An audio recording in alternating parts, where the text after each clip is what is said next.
Surabaya, ibu kota Provinsi Jawa Timur, kota terbesar kedua di Indonesia setelah Jakarta.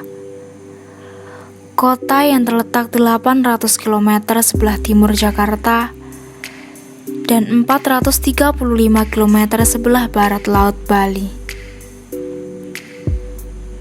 Kota besar yang selalu terdengar bising dengan suasana hiruk-pikuk kota yang menjadi pusat bisnis perdagangan dan jasa.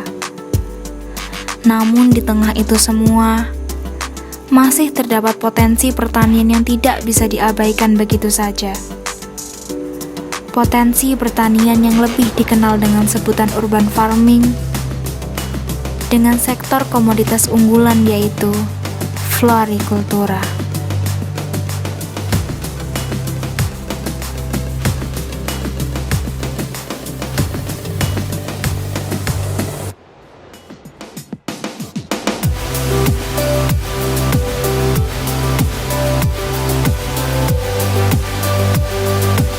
Florikultura merupakan cabang dari komoditas hortikultura, pembudidayaan komoditas yang lebih berfokus pada jenis tanaman berbunga dan juga tanaman hias.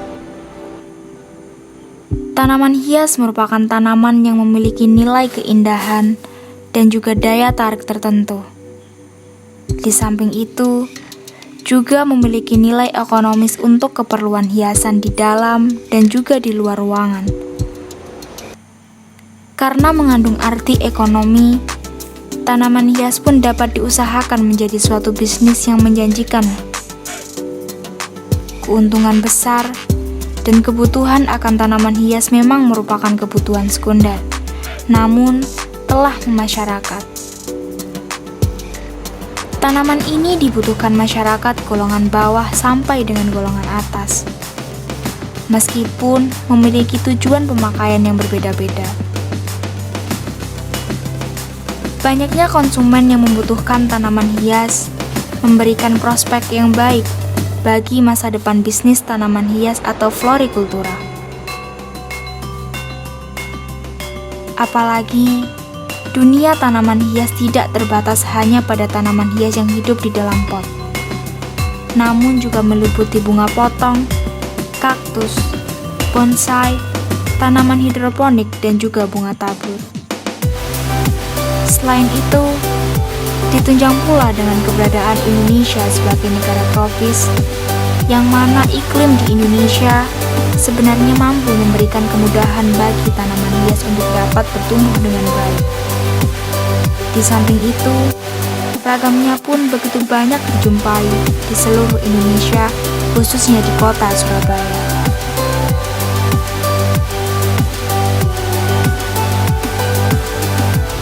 Tanaman berbunga sebagai simbol juga memiliki banyak manfaat.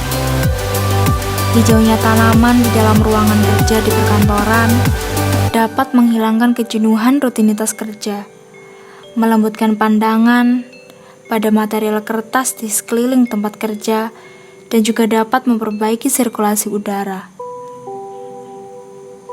Di kota Surabaya sendiri, sejak adanya pandemi COVID-19, minat masyarakat untuk melakukan budidaya tanaman khususnya komoditas florikultura dan juga urban farming mulai meningkat. Pemberlakuan kebijakan WFH dan juga PPKM menyebabkan masyarakat harus menghabiskan banyak waktunya di rumah saja. Sehingga munculnya hobi baru membawa dampak yang positif terhadap potensi usaha budidaya komoditas florikultura, khususnya di kota Surabaya.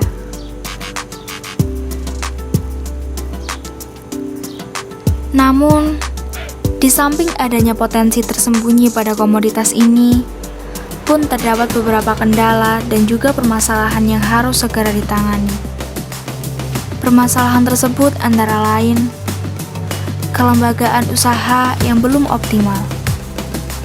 Kelembagaan usaha florikultura sudah banyak terbentuk, baik di tingkat kecamatan, kabupaten, provinsi maupun pusat, seperti asosiasi, gapoktan, koperasi perhimpunan. Namun, belum dapat sepenuhnya mengakomodasi kepentingan petani atau kelompok tani yang terdapat di wilayah perkotaan. Hal ini disebabkan kelembagaan yang ada masih bersifat organisasi kecil yang hanya mewadahi minat atau hobi budidaya komoditas florikultura.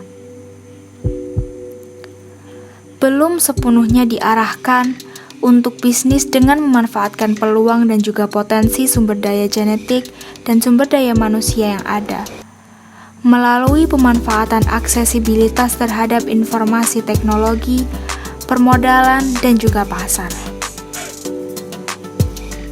Keberadaan Dewan Hortikultura Nasional diharapkan berfungsi sebagai jembatan, sekaligus sebagai mitra pemerintah dalam mengembangkan hortikultura khususnya pada komoditas florikultura, yang mampu menciptakan iklim yang kondusif bagi swasta dalam menarik investor untuk berinvestasi di bidang komoditas florikultura. Permasalahan yang selanjutnya yaitu terkait kompetensi sumber daya manusia yang cenderung masih rendah. Rendahnya kompetensi sumber daya manusia dalam teknologi maju budidaya florikultura merupakan kendala serius dalam pengembangan florikultura. Di samping itu, pemahaman dan pengetahuan petugas lapang yang menjadi ujung tombak pembinaan tanaman florikultura, kompetensinya untuk komoditas florikultura masih sangat terbatas. Karena umumnya, petugas lapang khususnya penyuluh berkeahlian umum. Hal ini semakin dipersulit dengan banyaknya ragam komoditas florikultura yang sifat dan teknisnya pada budidayanya sangat berbeda.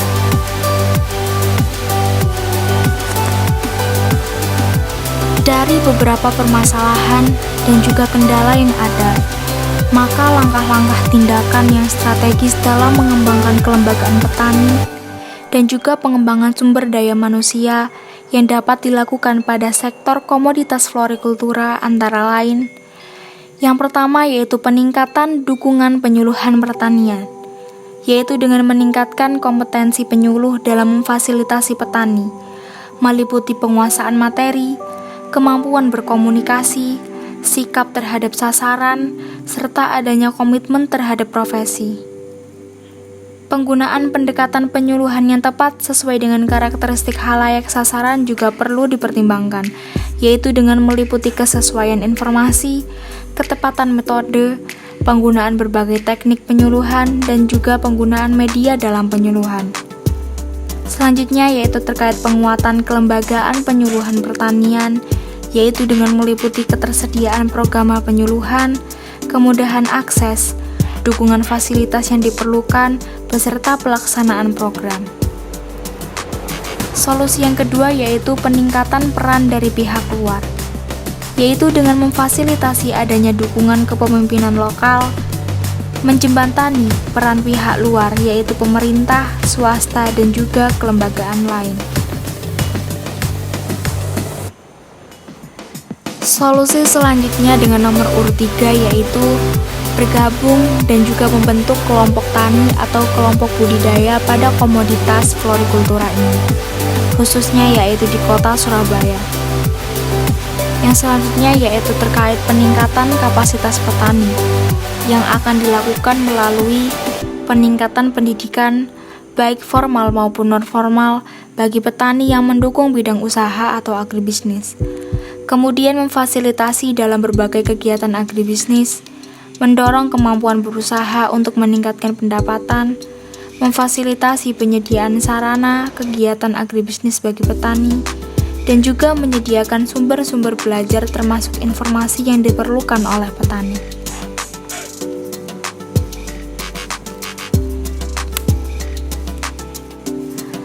Solusi yang terakhir yaitu dengan peningkatan partisipasi petani dalam kelembagaan petani.